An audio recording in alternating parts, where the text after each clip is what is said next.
welcome back to our retro ups and downs. Are you enjoying this series? Please do let us know in the comments below. Please get in touch with us on all the various social medias because it's been so much fun seeing so much of the feedback coming in from episodes that maybe don't get discussed an awful lot. For example, our episode on the man trap. That got a great response for people who might not have seen that in years. So it was so much fun to go through that. Today we are returning to the original series with William Shatner's pilot episode, Where No Man Has Gone Before. Before we do that, however, we've got to pay to keep the lights on around here. So we've got a little message for you.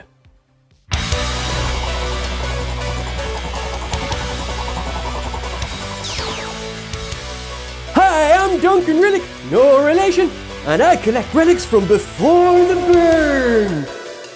Thanks to a temporal wormhole, I now have an unlimited supply of TrekCulture t-shirts, and I'm selling them to you!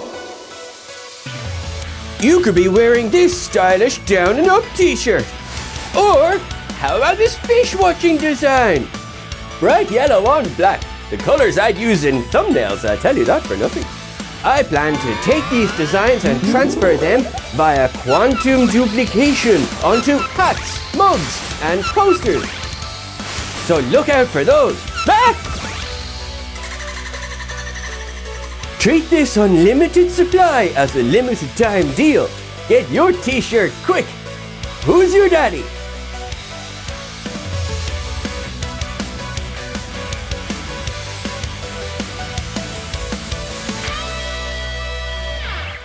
I love that guy, despite the fact he's no relation. Let's jump into all of the ups and downs for Star Trek, the original series, Season 1, Episode 1? Where No Man Has Gone Before.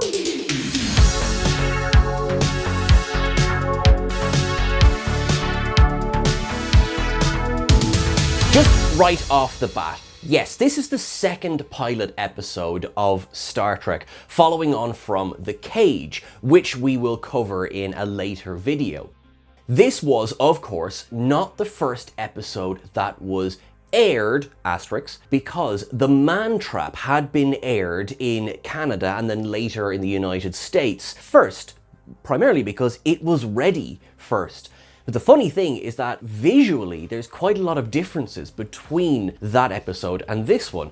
McCoy is an obvious difference because DeForest Kelley had not been cast by the time Where No Man Has Gone Before had gone into production. But also the uniforms would be a big thing here. There was a lot of them that were either reuses of uniforms from The Cage or new ones designed that only appear in this episode. The Enterprise itself bears much more resemblance to the one that was used in The Cage than it does in the later series.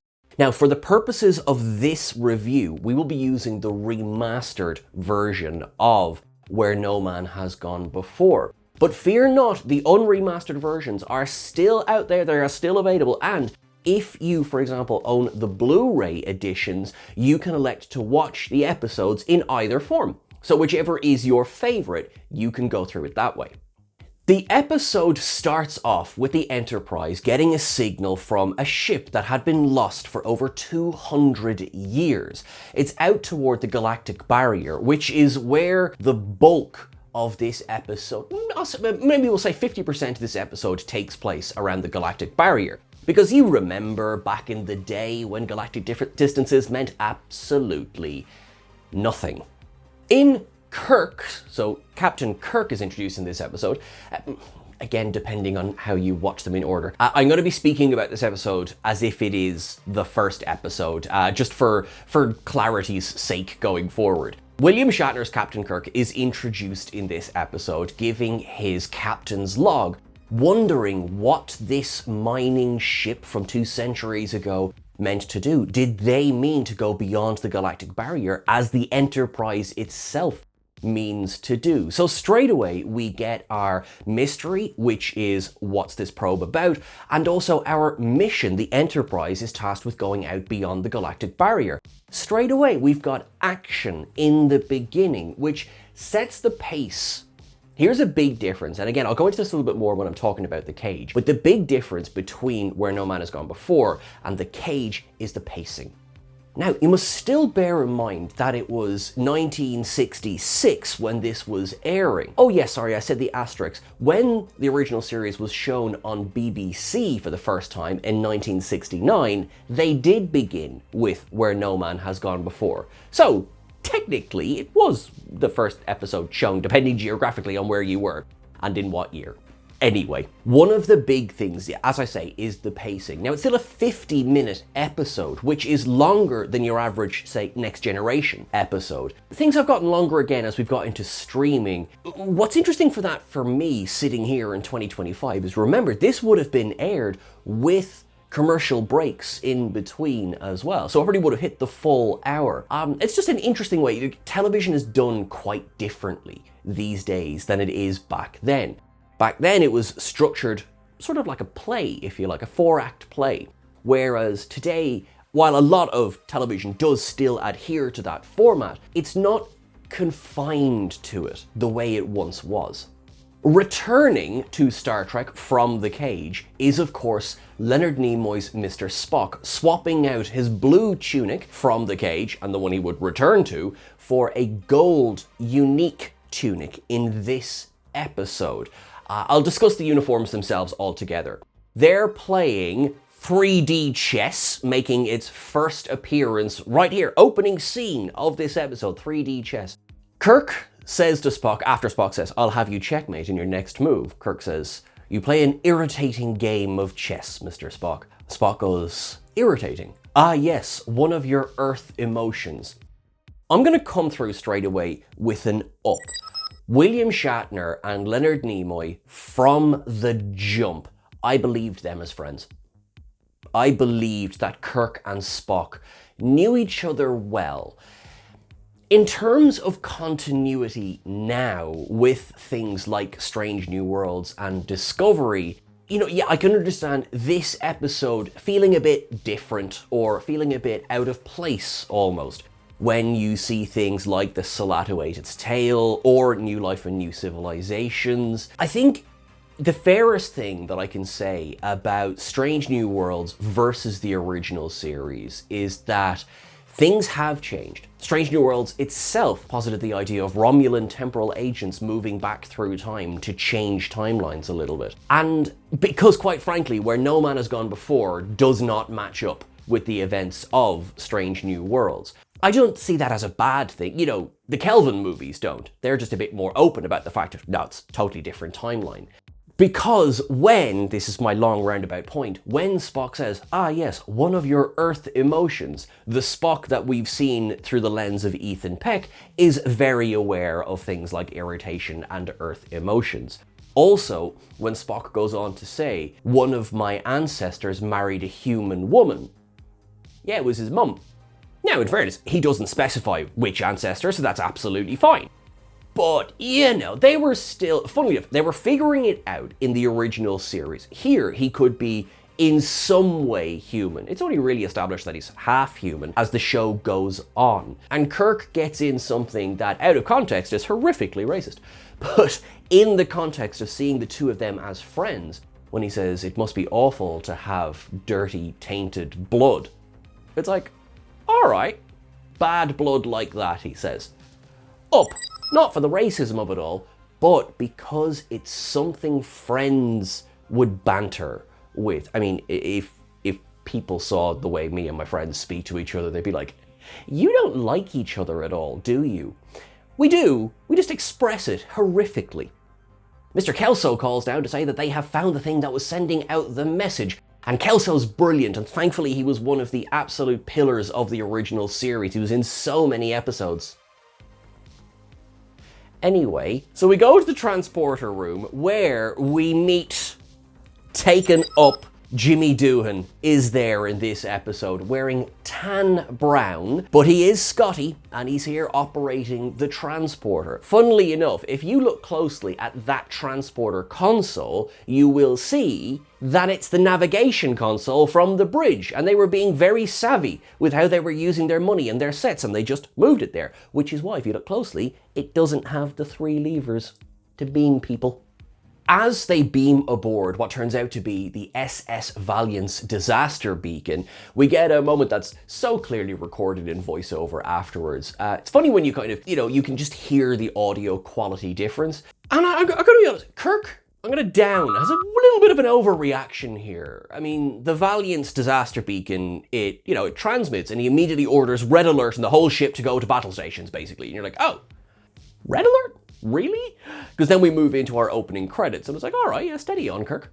In the opening credits, and remember now, this is the remaster, there's something I quite like is that they chose to make these opening credits for this episode alone, because the Enterprise that's used in here and in the rest of this episode, as I say, closely matches the one from the Cage. The difference being the grills on the end of the nacelles, the wee little spikes on the Bussard collectors without the blinking lights, and the slightly larger deflector dish. That Enterprise was, that was filmed for that pilot. And so just taking the time to make sure it was still looking like that in this remaster, I really like that. It's just a small thing, but it's cool. Funnily enough then, if you go to the older versions, there were scenes filmed for these episodes that get used then as stock footage. So kind of keep an eye out in the rest of the original series for a different looking Enterprise. You'll always know when stock footage was used from these episodes. There is an overhead shot as Kirk and Spock enter the turbo lift, which is an up for me. I just like the way this episode is filmed.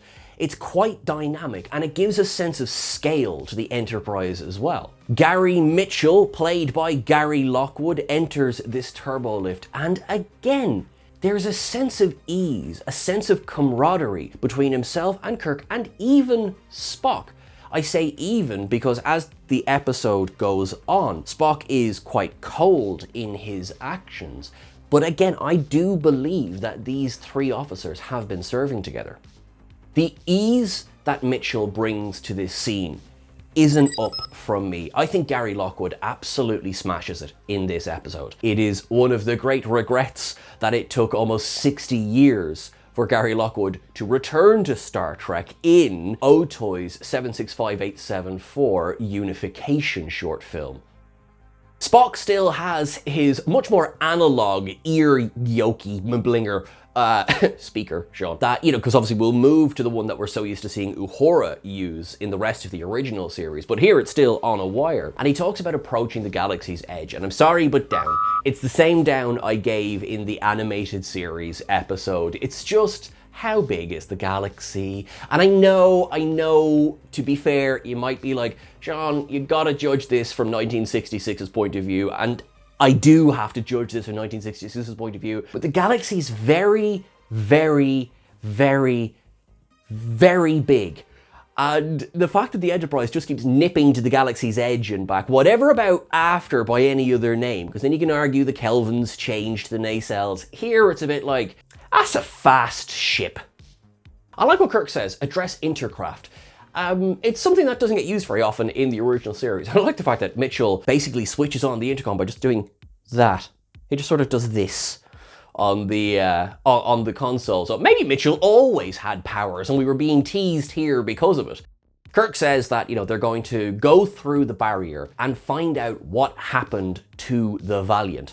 The department heads arrive on the bridge and we get all of the variations of basically the official Starfleet uniform used in this episode. You have your blue, science and medical blue, your engineering and operations tan brown, and then your command gold. We get a yeoman on the bridge as well, Yeoman Smith, who is replacing apparently Yeoman Jones. Pretty much that's it. Thanks for playing, Yeoman Smith. The head of the Department of Astrosciences, taken up, Sulu in blue. Lovely to see you, George Takei, there from the beginning. Of course, you've met our head of the Department of Engineering already. That's a certain Mr. Scott. Mark Piper is the chief of medicine aboard this Enterprise. I'm gonna come back to that because there is a reason why it's not Dr. McCoy.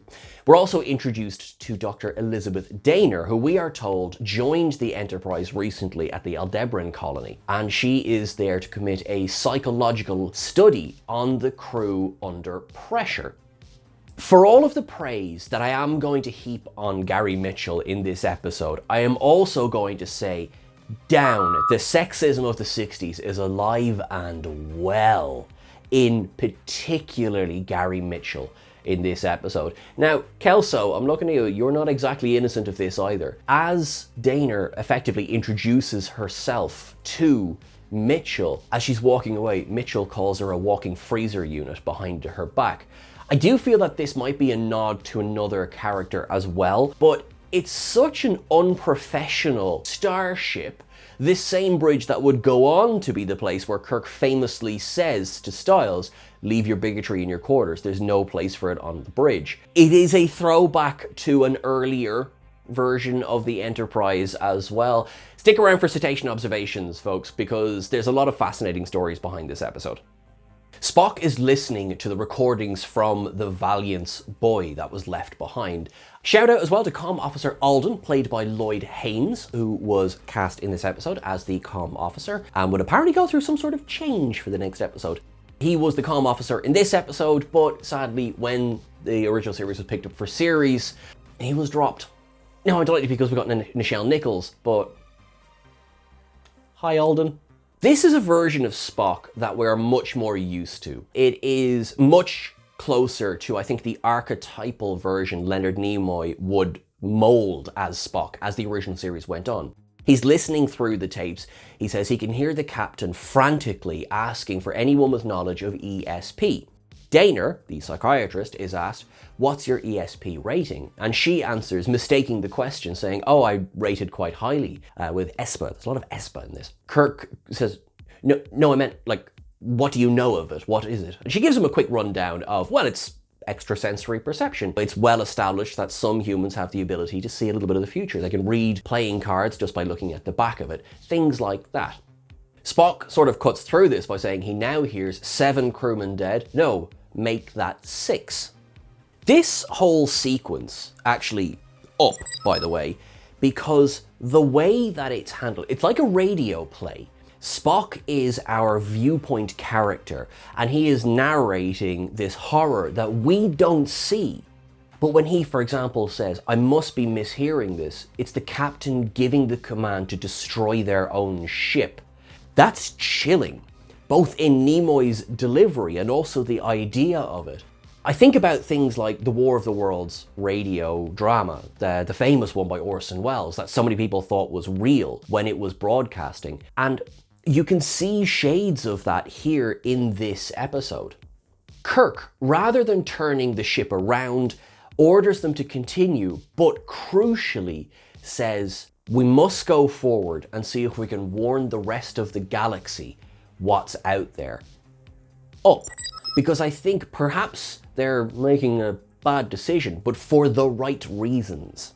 The Galaxy's Edge looks bloody lovely in remaster. I actually vividly remember the original one I saw back when, it was broadcast in the 90s. And that pink line, it's just a very striking image. It's one that I think, as great as it looks in the remaster, I actually think they kind of nailed it in the original one as well. We have here one of the first examples of Leonard Nimoy's pronunciations. Sensors, deflectors. And it was a deliberate decision on his part to pronounce it like that, and actually it has continued on through various versions. Ethan Peck, for example, mimics that, the strong or on the end of it in his pronunciations when he is speaking as Spock in Strange New Worlds. As they begin moving through this great barrier, there is a moment that sort of helps Gary a little bit in that he moves straight away to protect Yeoman Smith as the ship begins to rock, the lights start to turn on and off, and then quite suddenly we get music being played for the back seats. The remastered edition has fiery effects on the view screen, the ship is being battered about in the Great Barrier as well. Meanwhile, the original version, the version on board the bridge, is stop making your consoles out of fireworks. Both Mitchell and Dana are seemingly electrocuted by something. That you get that great sort of almost X-ray version of them both. They both drop to the ground. Wouldn't Smith have also been electrocuted? Well, no, there's an answer to that one. This one is specifically from the remaster, but there's a shot of the Enterprise rising up out of the barrier. That's an up. That's a gorgeous shot that I'm quite glad we got that. The ship escapes the Great Barrier and they survive just like the Valiant did, but not everybody did, because as Spock reports quickly, 9 people have died on board the ship. That's quite the body count to start the season with. But there's another problem, because Gary Mitchell has gone sparkle with his eyes. That's surely not good. The scene changes to an overhead shot of the Enterprise moving slowly across the scene, and our voiceover, our captain's log, tells us that effectively the warp engines are knackered, and under impulse power, it's going to take them years to get to the nearest starbase. So that is a pretty pressing problem, because space is really, really big. I'm not going to drop this. I'm really not going to drop this. In the meantime, while they're looking at that problem, they also need to now address the problem of Gary Mitchell and what's going on with him and what was the reason for the destruction of the Valiant. As Kirk points out, they survived their trip through the barrier, as did we. Daner shows that of the crew members who died, all of them had the same area of their brains effectively burnt out, and it was all of the crew members who tested highly for ESP. We are shown a snippet of Daner's medical records, which shows that she is rated highly for ESP, as she said, but Gary Mitchell was the crew member on board who had the highest overall scoring of ESP of all of them. Now, Daner contains that this itself is not a problem, whereas Spock says, well, what about those in the past who have been documented to have seen through solid barriers, spontaneously starting fires? We cut then to Gary lying in the sickbay bed, reading away from the screen, with his glittering eyes. I call him Glittering Gary, and not the other way round. Kirk walks in, and just, again, there's such a sense of these two men know each other. We get something that will go on to be a good Easter egg here, but also sort of speaks to, on the one hand, I could say this could speak again to Gary Mitchell's sort of misogyny in the way that they discuss the night on Deneb 4 and the one who was a Nova. This is one of those ones where this is two men who know each other, who've, gone to bars together, who've maybe made some friends together. There is an ease in the way that they speak. Is it the correct way to speak about people? No, absolutely not. But is it the way I could easily imagine two friends speaking to each other? Yes, it is. And as well, the ribbing that Mitchell gives to Kirk, which, and here's a funny thing, as we go through the original series, the movies, and so on, it's strange to me to think of people who knew Shatner's Kirk in his youth. We've seen Chris Pine's Kirk, we've seen Paul Wesley's Kirk, but this is the youngest we ever see Shatner's Kirk. And Mitchell has known him for years. They talk about being in the academy together. I'm just going to say it again, Gary Lockwood taken up, because the way that he portrays this scene, particularly when, hey man, you were a walking stack of books. And I was like, he's calling him man? What the heck? But yet, Lieutenant Kirk, as Gary says, in Lieutenant Kirk's class, you either think or you sink, which suggests to me that, Lieutenant Kirk went and taught at the academy for a while. So perhaps, just thinking out loud, if you've got Lieutenant Commander Kirk by the time of Strange New Worlds, perhaps he's already done that. There's also something in this episode that seriously does suggest that he's already done that. For example, Mitchell talks about aiming a blonde lab technician towards him. Kirk says, I almost married her. I have a feeling that when the script for Star Trek II: The Wrath of Khan was being written, someone watched this episode. It's at this point where Gary starts to really change. He, first of all, jokingly says, you better be good to me. And again, because they're friends, you can sort of explain that away, that's fine, bit of banter. Then he says he's reading great philosophers and finding them very childish. He then says, I feel fine, when can I go back on duty? And Kirk counters with, look, I've assigned Dr. Daner to watch over you. Gary says, oh, there's over 100 women on board, you can do better than that. And Kirk does not respond positively to that. Because, would you? Yes, you can be friends, but again, there's a line. There's a line where you stop, and Gary's he has crossed over that line at this point. But that chilling, "Didn't I say you better be good to me?" It's quite frightening. It's an up.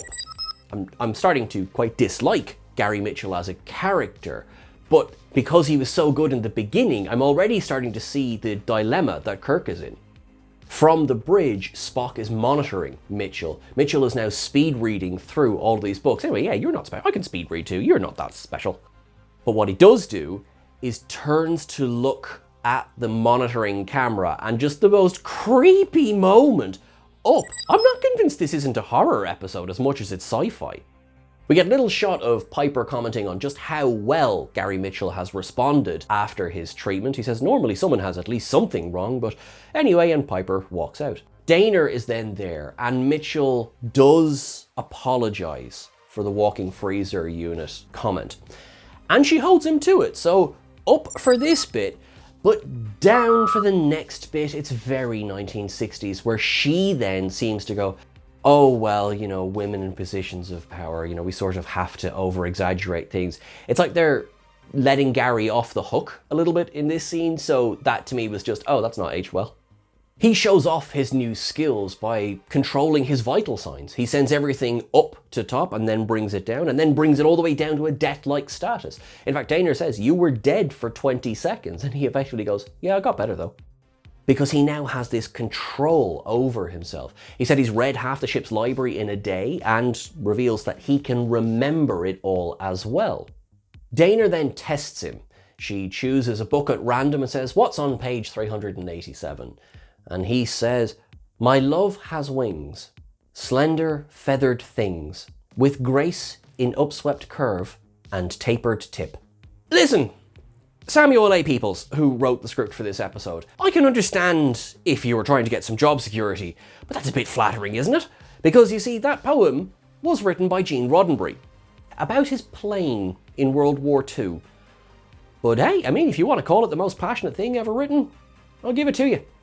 Gary jokes, "Why did you pick such a passionate poem to test me on?" as Kelso walks into the room. Now, Kelso's just being nice. He's on his coffee break and he comes in to see how Gary is. Gary sort of spars with him a little bit. This sort of slow build in the Gary we will go on to see. But he also reveals pretty critical information. He can read Kelso's mind and understand what Kelso sees better than Kelso does. Kelso had seen burnt out packs in the impulse engines, but didn't realize they were burnt out. Mitchell reads his thoughts and tells him, "You've got to go and fix them." Kelso initially doesn't believe him, but Gary does not take that well and makes him go and check them, which he does, and Gary was right. And as he says to Daner after Kelso leaves, the image was still in his mind. At the staff briefing about what to do about Mitchell, where Kelso reveals, yep, Mitchell was correct, those packs did need replacing, Spock very pointedly and perhaps coldly says, "Our subject here is not Gary Mitchell, but rather what he is mutating into." Daner, who joins the meeting a little bit late because she was, under her own admission, a bit too fascinated with Gary, responds quite badly to this. And, she sort of says, "I know your people are not supposed to feel at all, but how can you speak that way about a man you served next to for years?" Daner may be new on board the ship, but again, just giving us more confirmation that Spock and Mitchell have served together for quite some time. She also turns to Kirk and says, "You, I understand, least of all. He's supposed to be your best friend." Kirk counters it, "It is my duty, no matter how pleasant or unpleasant, to protect this ship and its crew. Up. And it is my science officer's role to give me any warnings, any solutions to do that. Up. This is a captain.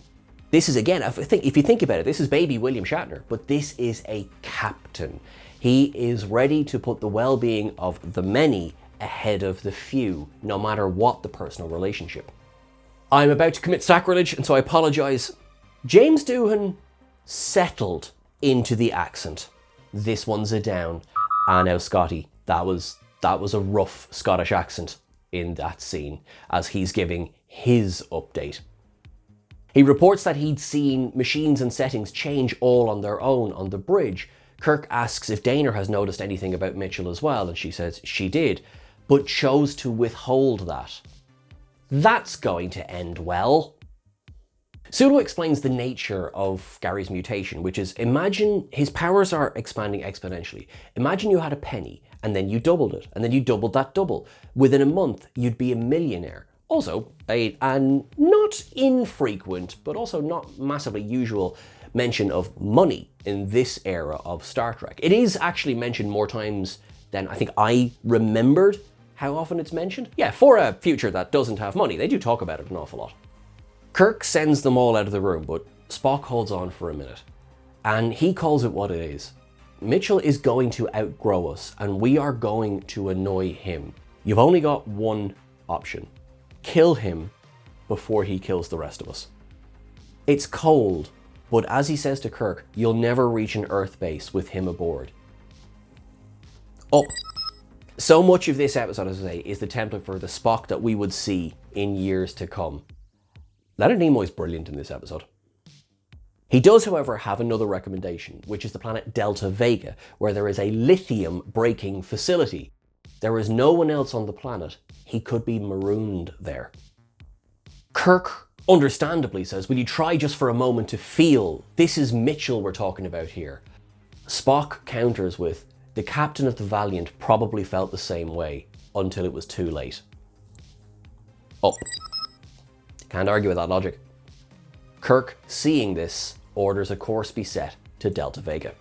He makes a captain's log wherein he says Kelso's mission is to repair the ship. His mission is to somehow maroon his friend of years on this desolate planet. Down in sickbay, Gary decides that he's thirsty, and so he says, I am thirsty, and moves that cup to the water, then brings it over to himself. By the way, unsolicited shout out, but you can get that cup on masterreplicas.com because I just like props are fun. There's also a fun little moment where he's about to send it flying out of his hand as well, but Kirk, who has entered with Spock and Daner, picks it up in the air. It's just a nifty little trick from 1966. I'm sure there was string involved. It's quite fun, actually. In this scene, Gary really shows his hand for how sort of beyond everyone he has grown. He sees Spock's mind saying, Spock knows you should kill me while you can. He only sees worry in Kirk's mind, or I should say, he's been calling him Jim all the way up to this point.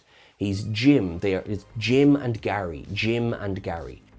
Well, Gary decides that Jim needs a shock, as does Spock, and he uses his ESP to shock them both to the ground. He stands up, about to leave, but they do overpower him, and it's a little bit funny, if you like this is his kind of increasingly godlike creature who a swift punch and a dig in the back take him down, but they do hyperspray him as well, so yeah, I'll give them that. They also dress him. They get him down to the transporter room where he starts to wake up and says, I'll squash you all like insects, and they inject him again. They beam down to the planet and we see, again, remastered or original, it's almost shot for shot the same, that beautiful matte painting of the Delta Vega colony, which I love. I love that image. It's so sci-fi to its core. Down on the planet, Alden is thankfully saved from death by coming back up to the Enterprise with the new components for the Enterprise to help repair the ship. Kelso is managing this mission. Everything is brilliant. Down on the planet, Kirk and Daner are talking about just how lonely this place is. Kirk says, nobody here but us chickens. Stick around for station observations for that one. Kirk orders Kelso to create a self-destruct button that could be activated remotely. Kelso says that he will be able to do that. That is pretty much no problem. So Kirk goes to confront Gary, who's now in the brig. He's there with Daner, with Piper, with Spock, and with Taken Up Eddie Paskey as crewman Leslie. He does not get a name here in this episode, but here he is. Here he is, in blue. It was nice to see him. Gary tries to play for a second that, oh, I didn't mean what I was saying. I was drugged when I said about squashing you like insects. And then he starts to run into the force field. The remastered seems to have left some of the original effects. It's pretty much red lighting and it's properly electrocuting him. He gets knocked back to the ground and his eyes revert back to their normal state. He says, Jim. And Spock quickly says, he could be handled now, but you gotta be faster than that, Spocko, as Pelia would say, because those sparkly eyes are back. Kirk gives the order for one medical personnel to stay with Mitchell at all times, while the other medical personnel will observe from the computers in the dispensary. Piper elects to go to the dispensary, leaving Daner behind. Here in this scene, there's an interesting way that I think can be read a couple of ways. From this point on, you've got Gary trying to say things like, I'm only going to get stronger. You won't be able to stop me. I will break out of here. There's two ways of reading this. There's the one obvious way, which is his arrogance has grown with his powers. You know, he is boasting about how strong he is about to be and how much damage he can do. But then I got to thinking that the base level of Gary, the Gary who has been Kirk's friend for years, who's known Spock for years, is this his way of warning them?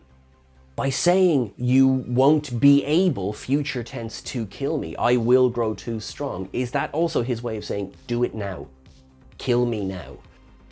Because once Gary gets out of the cage, shocker, Gary gets out of the cage, but from that point on, that's sort of it. You know, we've sort of lost the Gary Mitchell who was there in the beginning, and what we have is the Gary Mitchell god creature he went on to become. But here, I do think this perhaps is the final moment of humanity that Gary Mitchell has within him or is on show. Back up in the control room, Kirk is talking to Scotty. The engines are in a great position. Scotty's like, great, yeah, oh, by the way, did Mr. Spock get that phaser rifle we sent down? Couple of things there. One, phaser rifle, love it. Two, why would you not immediately acknowledge the fact that you had received the phaser rifle? Down! Anyway, it does set up Kirk going, Spock dear, a word. And he says, you know, what the hell, mate?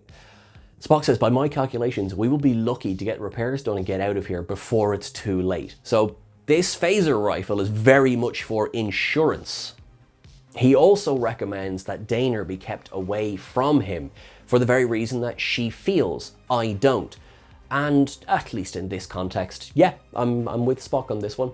He also says Gary tried to escape again and his eyes reverted even faster. He is growing stronger. In the captain's log, as they're packing up to go, Kirk says commendations to be given to Lieutenant Kelso and his whole team. I don't want to take an up for that there because Kelso kind of needs all the love that he can get. Down at Mitchell's cell, at this point, one glance at Daner is enough to know she's with him now. She even says, I'm going to stay behind with him, but no, she has the eyes of someone who has got the bed ready for more than one, shall we say. Kirk and Spock openly talk about Kelso because, as Kirk knows, Gary is probably just as aware of this as the rest of us. And I'm sad to say Gary is, because Kelso, who's genuinely been an enjoyable character for this episode, is strangled from afar with a telekinetically controlled cable by Gary. I want to give an up to Paul Carr. Sorry, Kelso, that we didn't get to see more of you, but I think you were a really, really good addition to this episode, and I think you did a bloody good job of us caring about when you died. There's also a big change down by the force field. It's not Jim anymore, he's James. Gary has... the friendship is gone, the friendship is dead. He electrocutes both Kirk and Spock, and as it transpires, Piper off screen as well. He walks to Daner, brings her into the cell, shows her in the mirror her own sparkly eyes. They're lots thrown in together at this point. It's Piper who wakes Kirk and Spock, well, Spock a little bit. He wakes him up and then gives him what seems to be something like an adrenaline pill, and he breaks the news that Kelso is dead, he was also knocked out, and Mitchell and Daner walked off into the sunrise together. Kirk says, don't give Spock a pill. It's my responsibility. I will go after him. If you don't hear from me in, the next couple of hours, take the Enterprise, warp to the nearest base, and recommend to Starfleet that the entire planet be bombarded with deadly neutron radiation, because they do not want to run the risk of Mitchell getting off this planet. It's pretty stark, but you can see a decision has been made here, and we sort of move into our final act. And Gary performs the crappiest miracle of all time. Down. Sorry, this scene is showing its age. It's where he waves his hand to create this garden, and it's like they got one line of astroturf and a little pond. Sorry, I realise 1966, don't mean to be cruel. Just like, wasn't as much of a difference as maybe was meant to come across. What I will say is I'm enjoying echoey Gary from this point on. His voice is quite bombastic and booming, and obviously then altered as well. But it works, especially as we move into this era. They've really gone for the whole god and godlike element, even though at the same time, I think they're also positioning Gary and Dana as Adam and Eve in the garden. Therefore, when Kirk is sneaking up with the phaser rifle, is he the snake in their Garden of Eden? This whole dynamic is an up to me. I say sneaking up on them, but of course they're both well aware of Kirk's approach as well. How could they not be? They are aware of these things. Up. Mitchell describes Kirk as a visitor, a very foolish man, but then says to Elizabeth, "You will enjoy being a god, Elizabeth." Kirk can hear his voice saying, "Can you hear me, James? You can't see me because I'm not there." I think that's referenced in a later film as well. She can see Kirk now as well, and she actually goes to speak to Kirk. And this seems to be perhaps toward the end of her humanity. She tries to send Kirk away, leave them be. There's nothing that you can do. Kirk asks for her help, and he says, "You can't believe what you're saying, because otherwise why are you talking to me? I know that Gary is saying these things, and I know that you are approaching his level, but Gary is wrong, and I think you believe that." There's a very interesting thing here as well, where Kirk says, "Did you hear him joke about compassion? All gods need compassion." Up. Star Trek has a very interesting history when it comes to religion and beliefs. But here, again, in one of the earliest scripts, Roddenberry, who has been described as, basically superhumanist and against sort of organized religion and things like that, there is still so much religious inspiration, I feel, in a lot of the original series, and quite directly here. I mean, the imagery is pretty on the nose. Kirk then says, "Let's change the topic from gods to humans. You know those ugly, savage parts of humans." That's what Gary's going to bring out. Gary's going to be that part of humanity, not the better part of humanity. He implores her, "Be a psychiatrist again. What do you see?" And then we get a Kirk roll with the phaser rifle fire, and he shoots at Gary, and Gary just bats the phaser rifle away. "Thanks a million, phaser rifle. You will never be seen again in the original series." Well, except for once. Gary, who's gone full megalomania at this point, says, "I've been contemplating the death of an old friend," and reveals the freshly dug grave for James R. Kirk. It is one of the funniest anachronisms about the original series. I will discuss that in the citation observations. Gary begins to move a boulder that we are straight away sure, oh, that's going to be meant to crush Kirk. He says things like, "Morals are for men, not gods." There's so many quotable moments in this episode. Dana is against this level of violence, and Kirk says, "Well, do you like what you see?" Gary then forces Kirk to his knees and tries to force Kirk to pray to him to die quickly. And while Kirk tries to keep his hands apart, Gary forces them together. But rather than appeal to Gary, Kirk appeals to Dana. He says, "Do you see absolute power corrupting absolutely?" And this is what it takes for Dana to turn her powers on Gary. I'm going to be honest, this light show has not aged very well, but I've already downed some of the 60s production, so I'm not going to pile on this one. But so they have a telekinetic fight with each other. It's enough to bring Dana down lying on the ground gasping for breath, and it's enough to just knock Gary's powers. Enough for Kirk to start fighting him. There is a wonderful moment. The ripped shirt makes an appearance here in Shatner's first episode. That would, of course, go on to be one of the running jokes of all of Star Trek. I would also like to say William Shatner's stunt double, who is clearly visible in this scene. You are very welcome here. Thank you for playing. Kirk gets the upper hand with this powerless Gary, and he lifts a rock over his head and says, "Gary, forgive me." But it's too late. God Mitchell is back. Up. that we don't forget that moment of humanity in this very sort of over-the-top science fiction battle. They both rough and tumble into the grave. Kirk manages to get out, grab the phaser rifle. We did see you again. He fires at the rock that Gary had weakened and kills godlike Gary Mitchell with a big stone down. Bit of a weak ending, I'm not going to lie. Kirk crawls to Daner, who apologizes, saying you can't possibly know what it's like to be almost a god, and then dies. Funnily enough, while I suppose that could also be easily accused of being a weak death, that one hits a bit harder.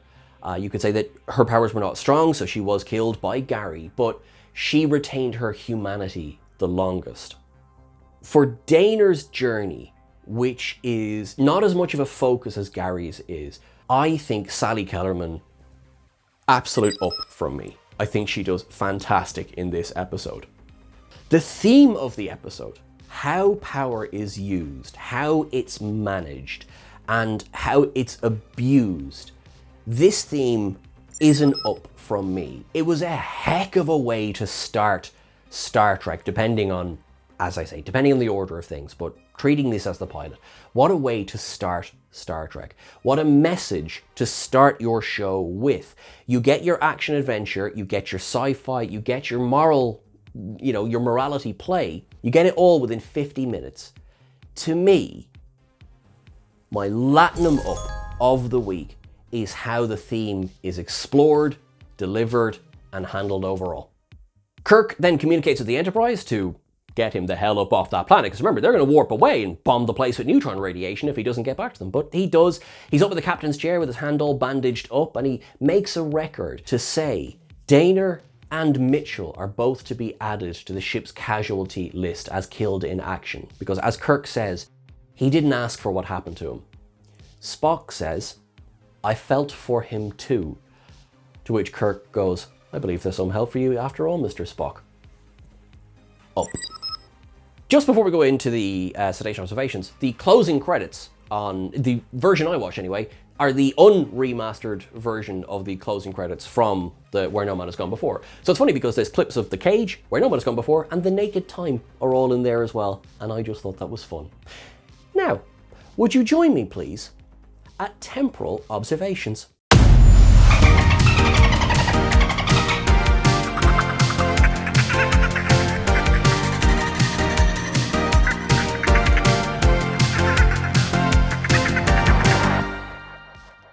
Thank you for joining me here. And also, I just want to say this is one of the most comfortable uniforms that I get to wear as part of this. You will see it again. Okay, so let's talk about uniforms then. In The Cage, you had a slightly different uniform from what we would get for the rest of the original series. But in Where No Man Has Gone Before, you get a fairly unique one.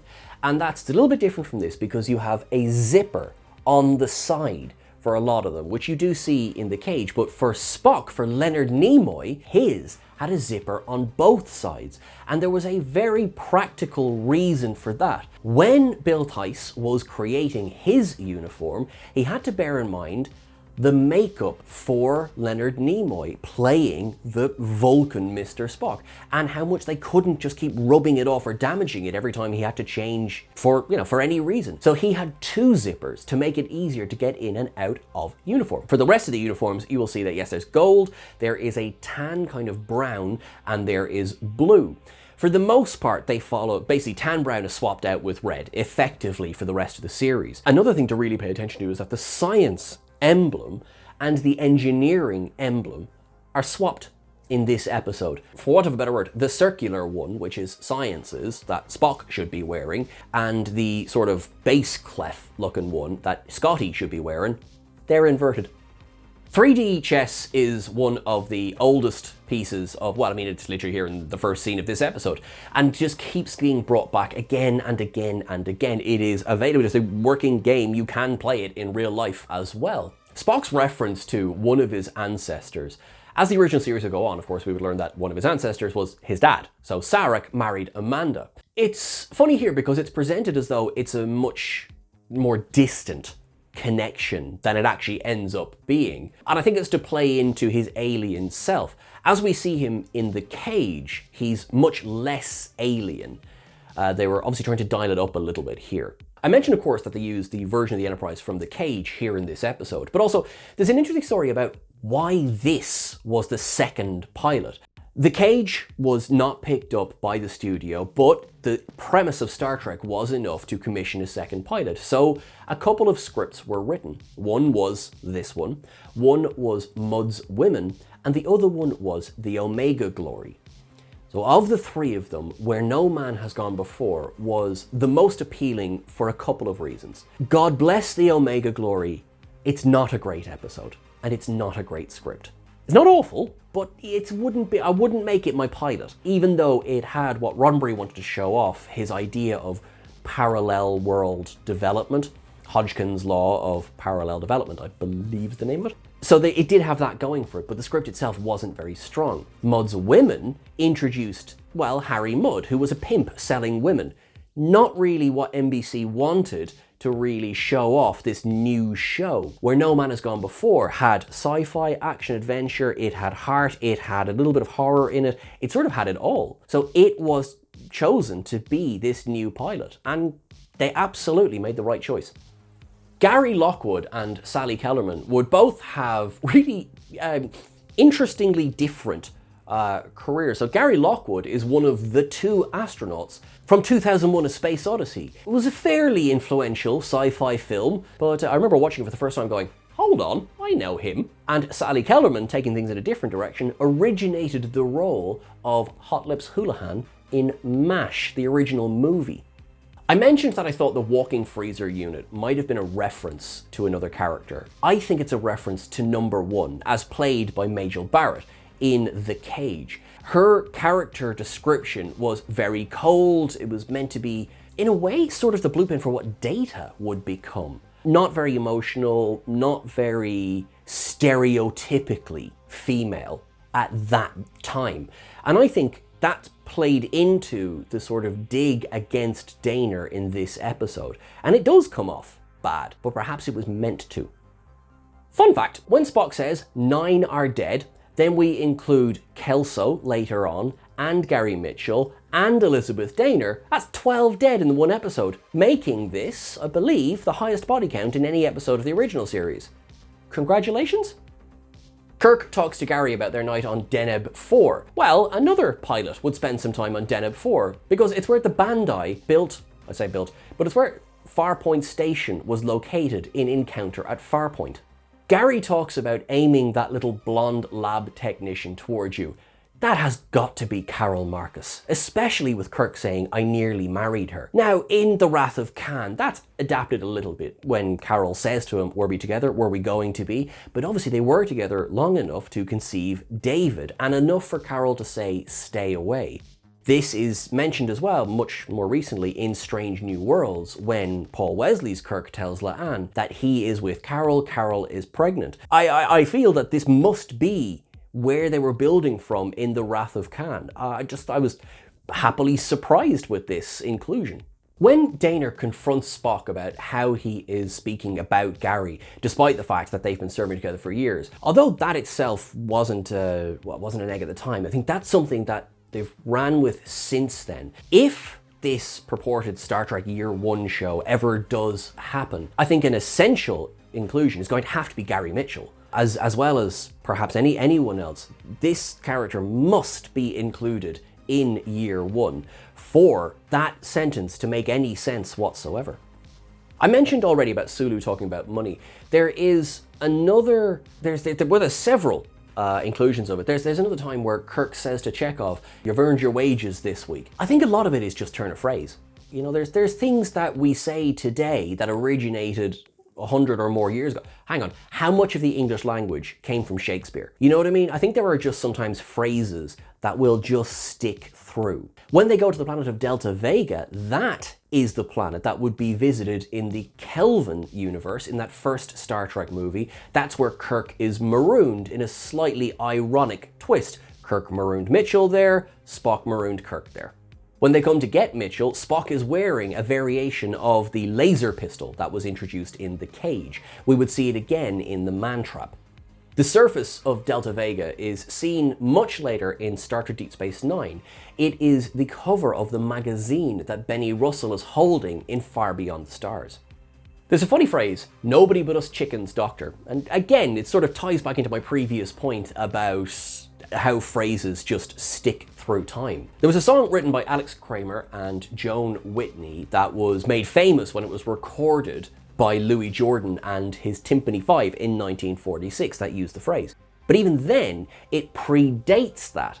It actually came from an issue of Everybody's Magazine in 1908 when it was the punchline to a reader-submitted joke. And there's a little bit of pop culture history for you. The phaser rifle is a wonderful piece of Star Trek history. It is one of the props I do not own because it has been fiendishly expensive whenever I've tried to get one, but it looks amazing and I'm heartbroken that it's only used in this episode. But also you can really see the 50s inspiration in it as well. I love those coils on the back of it. I dig the phaser rifle. As Kirk is trying to sneak up on Mitchell and Daner, you hear Mitchell say, "Can you hear me, James? You can't see me." I would not be shocked if General Chang was referencing this in Star Trek VI: The Undiscovered Country. "Can you see me, Kirk? I can see you." I'm gonna watch that film again. James R. Kirk. Well, quite frankly, they just hadn't settled on the name being Tiberius yet. He was James T in the original series. Tiberius will be confirmed in the animated series episode Ben. But here, he's James R. Kirk, and this has been sort of hand-waved away by, well, Mitchell made a mistake. He just made a mistake. That's what it was. Dorothy Fontana sort of joked along with that. Now, some of the expanded universe, like the novel Q Squared, have said that there were other versions going on, there was other realities. I just think it is such a funny little anachronism in Star Trek that actually the first middle name was R. The funniest egg of them all is the one that sort of started a trend. Kirk can't go 5 minutes without ripping his shirt.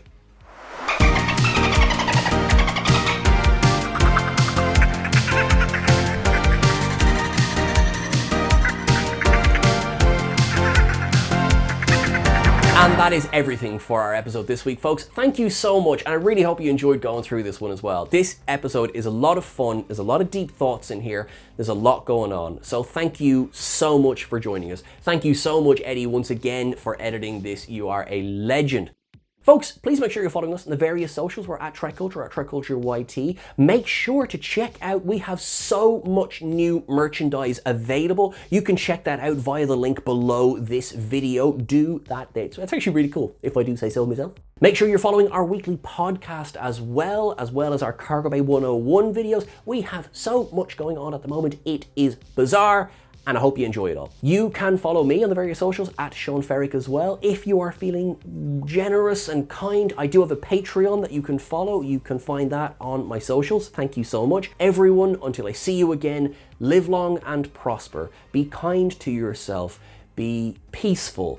Put love out into the world. To our friends in Palestine, in the Congo and Sudan, please stay safe if you can. Whatever you can do, please know that we are with you. There is something I would also like to address very quickly. On YouTube as a platform, unfortunately, we don't get to pick some of the ads that go into our videos.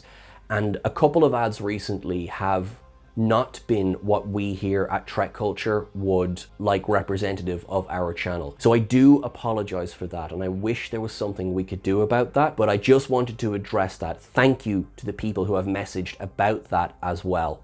Folks, look after yourselves. Thanks very much.